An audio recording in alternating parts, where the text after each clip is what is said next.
हम सब बेशक देखना चाहें ना देखना चाहें, अभी थोड़े वक्त पहले उई अम्मा हाय हाय मैं तो मर गई, और अभी वो किक मारता रंग या रंग तेरे चल ही रहा है, और सबको मजबूरी में चीज़ें देखनी पड़ रही है क्योंकि हमारे सोशल मीडिया पे सिर्फ यही चल रहा है। ये क्या है? Hello guys, welcome back to my channel. आज के वीडियो में हम बात करेंगे पेड पीआर के बारे में। पेड का तो मतलब तुम्हें पता ही है, पीआर का मतलब होता है पब्लिक रिलेशंस, लोगों के साथ रिश्ते। क्या आपको लगता है जो भी न्यूज़ आप देख रहे हो या कोई भी सोशल मीडिया पे ट्रेंडिंग पोस्ट, कोई भी पीस ऑफ गाना या कुछ भी आप देखते हो वो सब ऑर्गेनिक है? ऐसा बिल्कुल नहीं है। अगर आप ऐसा सोचते हो तो आप बहुत ही प्यारे भोले से इंसान हो। जो भी चीज़ें आप इंटरनेट पे देखते हो वो सब आपको ज़बरदस्ती दिखाई जाती है। किसके थ्रू? जिनके पास पैसे हैं उनके थ्रू आपको दिखाई जाती है। ये है असली पेड पीआर। अभी कुछ टाइम पहले हुई अम्मा हाय हाय मैं तो मर गई, और अभी मैं तो रंग गया रंग तुम्हारे सोशल मीडिया पे बेवकूफ़ों की तरह चल रहा है। तुम बेशक देखो या ना देखो, हर तीसरे पोस्ट के बाद सेम वीडियो आएगा। तुम्हें पता है अजय देवगन की बेटी का नाम क्या है? तुम्हें पता है अभिषेक बच्चन की बेटी का नाम क्या है? तुम्हें ये नहीं पता तुम्हारी मौसी के देवर की बेटी का नाम क्या है, क्योंकि तुम्हारे परिवार में तुम्हें उसका नाम नहीं पता, पर तुम्हें किसी सेलिब्रिटी के बच्चे, उसका पति, उसकी नौकरानी, तुम्हें सबके नाम पता है। क्यों पता है? क्योंकि पेड पीआर है। वैसे तो पीआर का काम होता है किसी भी बिजनेस, किसी भी सेलिब्रिटी या किसी भी ब्रांड की इमेज को पॉजिटिवली मेंटेन करना या फिर क्रिएट करना। पेड पीआर का मतलब होता है कोई कैसा भी हो, कोई ब्रांड कितना भी शिट हो, कितनी भी टट्टी हो, उसकी इमेज ऐसी पॉजिटिव बना देना कि उसकी सेल्स बिल्कुल ऐसे स्काई रॉकेट कर जाए। ये काम होता है पेड पीआर का। किसी की एक्टिंग कितनी भी शिट हो, पर उसको ऐसे दिखाना कि ये तो नेशनल अवार्ड वर्दी परफॉर्मर है। फॉर एग्जांपल, आपने सोशल मीडिया पे कोई आर्टिकल पढ़ा कि सारा अली खान की एक्टिंग एकदम बढ़िया हो गई है, इसकी नई मूवी आई है स्काई फोर्स, बढ़िया फिल्म करी है, रिव्यूज़ एकदम 5 स्टार, ये वो। ये है पेड पीआर। जबकि आपको हकीकत पता, आपने सारा अली खान की फिल्में भी देखी हैं, आपने उनकी एक्टिंग भी देखी है, तो किसी चीज़ को एकदम झूठ बताना is basically paid PR. Let's see कि ये काम कैसे करता है। बेसिकली एक प्रॉपर टीम होती है जिसको भर भर के पेटी पैसा दिया जाता है किसी की इमेज को बनाने के लिए। ये आर्टिकल्स पब्लिश करते हैं और मीडिया हाउसेस को देते हैं कि आप उसको अपने चैनल पे चलाओ। सोशल मीडिया पे एकदम ऐसे ऐसे हैशटैग्स क्रिएट करे जाते हैं और ऐसा ऐसा कंटेंट किया जाता है कि लोगों की अटेंशन ग्रैब करे। पहले सिर्फ पॉजिटिव पीआर होता था, आजकल नेगेटिव पीआर भी पेड पीआर का पार्ट है। कोई इंसान, अब जैसे मैं पर्सनली, मुझे यही लगता है कि जो गौरव तनेजा और रीतू राठी वाला जो था डिवोर्स वाली चीज़ थी, वो पेड पीआर था। वो मेरा पर्सनल ओपिनियन है। तो मुझे यही लगा कि वो पेड पीआर था। ऐसी बहुत सारी चीज़ें अपने बारे में, कोई भी एक ऐसी चीज़ कि लोगों को लगे हाँ इनके साथ ऐसा हो गया, और फिर लोग जा के उनसे इंगेज करें, उनके पेज से इंगेज करें, उनकी चीज़ें देखें, बेसिकली उनके बारे में ज़्यादा बात करें।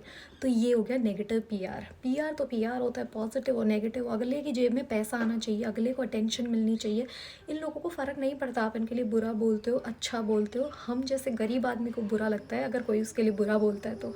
अगर तुम्हें लगता है कि पेड पीआर सिर्फ बॉलीवुड में होता है तो तुम बहुत सीधे भोले हो। पेड पीआर बहुत सारे ब्रांड्स का भी होता है, पॉलिटिक्स में भी होता है, बिजनेसेस में भी होता है, हर चीज़ में पेड पीआर होता है। बट बॉलीवुड हम लोग ज़्यादा कंज्यूम करते हैं क्योंकि हम सारे हैं गॉसिप मॉन्गर्स, तो हमें गॉसिप में वैसे भी ज़्यादा मज़ा आता है।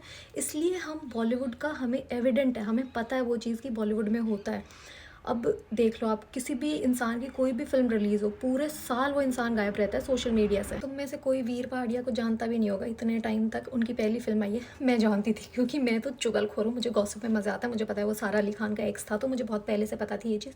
पर ये किसी को भी नहीं पता था कि वीर पहाड़िया कौन है, एक्टर है ये।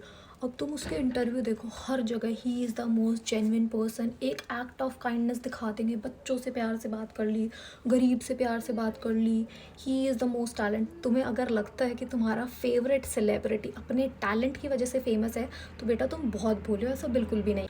पॉलिटिक्स में इलेक्शन से पहले एक लीडर की सारी अच्छी चीज़ें, ये वो, सिर्फ उसी से रिलेटेड तुम्हें सोशल मीडिया पोस्ट दिखते हैं। तो पॉलिटिक्स में भी पेड पीआर होता है। कोई भी ब्रांड एक नया प्रोडक्ट लॉन्च करता है तो जो बड़े बड़े सेलिब्रिटीज़ और जो इन्फ्लुएंसर्स जिनको तुम भरोसे के बेसिस पे फॉलो करते हो, उन सब की एक स्टोरी पोस्ट उस प्रोडक्ट से रिलेटेड ज़रूर रहेगी। बेटा ये पेड पीआर है। उनको कोई उसका फ़ायदा नज़र नहीं आ रहा, बस उनकी जेबों को उसका फ़ायदा नज़र आ रहा होता है। सवाल ये है कि क्या पेड पीआर गलत है? देखो, इसका सिंपल सा जवाब है, पीआर तो सिर्फ एक टूल है यार, ये बहुत पहले से काम करता है।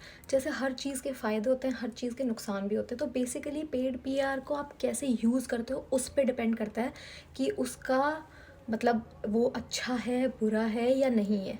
पर आज के ज़माने में मैं तो बोलूँगी कि ये बेसिकली मोस्टली बुरा ही है, क्योंकि आपके सारे डिसीजंस यही इन्फ्लुएंस करता है। अगर आप पेड पीआर को अपनी इमेज अच्छी करने के लिए या अच्छी छवि दिखाने के लिए इस्तेमाल कर रहे हो तो मुझे नहीं लगता उसमें कुछ गलत है, क्योंकि बिज़नेस में भी यही होता है यार।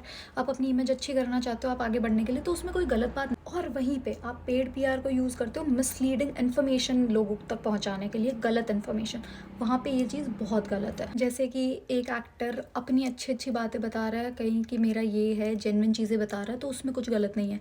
पर उर्वशी रौटेला को तो सब जानते ही हैं, जैसे वो अपनी फिल्म प्रमोट करने के लिए, मेरा डाकू महाराज करने के लिए, कियारा ऐसे वो किसी दूसरे को नीचा दिखाते हो, तो वहीं पे पेड पीआर गलत होता है। देखो, अब समझने की बात ये है कि सबको पता तो है कि पेड पीआर है क्या, पर इस पेड पीआर को पहचाने कैसे कि कौन सी चीज़ जेन्युइन है और कौन सी चीज़ अगले ने पैसे दिए हैं हमें कंज्यूम करने के लिए। तो basically we are the products, क्योंकि हम चाहिए अगलों को, हमारी अटेंशन चाहिए। आज के ज़माने में हम कंज्यूमर नहीं हैं, हम प्रोडक्ट्स बन चुके हैं। तो इसके सिंपल से 3 तरीके हैं। सबसे पहला, ओवर हाइप्ड कंटेंट, मतलब एक कंटेंट तुम्हें हर जगह दिख रहा है और हर जगह बस उसकी तारीफ़ ही तारीफ़ दिख रही है, तो समझ जाना कि दाल में कुछ काला है और ये है पेड पीआर। दूसरी चीज़ है, ब्रांड्स वगैरह के मामले में एक स्पॉन्सर टैग का एक ऑप्शन आता है सोशल मीडिया पे, तो आप वो टैग देख लेना, आपको समझ आ जाएगा कि अगले को पैसे मिले वो चीज़ बोलने के, इसलिए उस पर वैसे भी कम भरोसा किया करो, क्योंकि पैसे के लिए इंसान खून कर देता है। झूठ बोलना तो बहुत छोटी बात है। तीसरी चीज़ है one side of the story दिखाना। अगर कोई भी मीडिया हाउस, कोई भी न्यूज़ चैनल या कोई भी पोस्ट सिर्फ एक साइड की स्टोरी बता रहा है, या नेगेटिव या पॉजिटिव, तो समझ जाना वहाँ पे भी दाल में कुछ काला है और वो भी पेड पीआर का ही पार्ट है। ये जो आप लोग आपस में किसी भी स्टार के कमेंट सेक्शन में एक दूसरे को गालियाँ देके लड़ रहे होते हो, इससे अगले का ही फ़ायदा है, उसको पैसे मिल रहे होते हैं इन अ वे, तो मत किया करो। आपसे ये चीज़ें ज़बरदस्ती करवाई जाती है और आपको पता भी नहीं है कि आप उनके लिए कितनी सारी चीज़ें करते हो। अगर आपको कोई नहीं पसंद है तो उसे इग्नोर करो, उसे देखा ही मत करो। इतना कोई बेवकूफ़ नहीं होता कि 10 मूवी के पॉजिटिव रिव्यूज़ देख के चला जाए। अगर मुझे किसी फिल्म का ट्रेलर नहीं पसंद है तो ऑब्वियस सी बात है मैं नहीं खरीदूंगी। रही बात प्रोडक्ट्स की, हम इतने बेवकूफ़, इतने भोले बनते जा रहे हैं, पता नहीं हमें क्या हो गया है। मैं गाली देना नहीं चाहती क्योंकि मैं अपने चैनल को प्योर रखना चाहती हूँ, सो इसलिए प्लीज़ ऐसे घटिया लोगों से इन्फ्लुएंस मत हुआ करो जो तुम्हें कुछ भी अंट शंट खरीदने के लिए कुछ भी झूठ बोल देते हैं। टैलेंट आपको भी समझ है, टैलेंट की समझ मुझे भी है, टैलेंट की समझ सबको है, तो आप अपनी बुद्धि का इस्तेमाल करें और सोच समझ के चीज़ें करा करें। जैसी दुनिया दिखती है या दिखाई जाती है वैसी बिल्कुल नहीं है। Thank you for watching my video. अगर आपको वीडियो पसंद आया हो तो do subscribe to my channel and like the video, और आप अपने व्यूज़ भी मुझे कमेंट्स में बता सकते हो। Thank you for watching, bye.